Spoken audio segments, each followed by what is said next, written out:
Mga babae, itaas ang standard. Bakit ang parang may filter ako dito? Hindi ako nag-filter. Ang ganda lang ng lightning. So, mga babae, itaas ang standard. Huwag manlibre sa mga baklaing lalaki pala.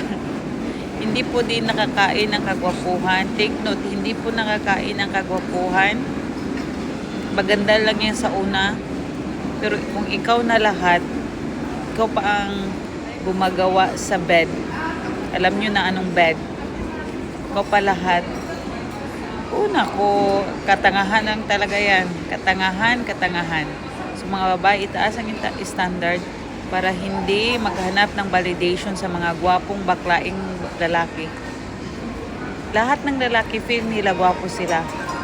Sa totoo lang. Magdamit ng maganda, maging confident. Huwag itago ang napakagandang damit sa baol. Gamitin lahat ng mga sapatos, magandang heels at lahat.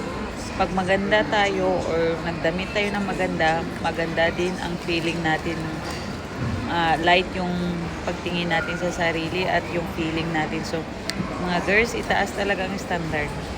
It's time na nga tayo na yung umangat, hindi yung mga lalaki na baklain. Sa totoo lang.